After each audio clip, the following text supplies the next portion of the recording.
मंत्री बावनकुळे यांनी मतदार यादीतील दुबार नावांवरून प्रतिक्रिया दिली। कितीही वेळा नाव असेल तरी एकदाच मतदान करता येईल। दुबार मतदार यादी रद्द झाली पाहिजे असं बावनकुळे यांनी म्हटलेलं आहे।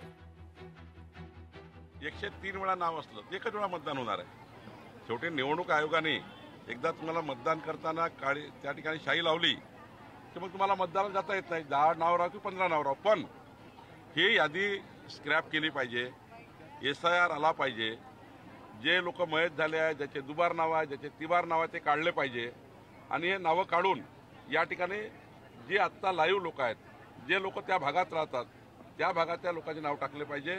एकंदरीत घरोघरी जाऊन पुन्हा एकदा मतदार यादीचं पूर्ण जे ही यादी स्क्रॅपच केली पाहिजे आणि पूर्ण पुनर्निरीक्षण केलं पाहिजे। पूर्ण या ठिकाणी SIR केला पाहिजे। लोकशाही मराठी ऐका, पहा, जागरूक रहा।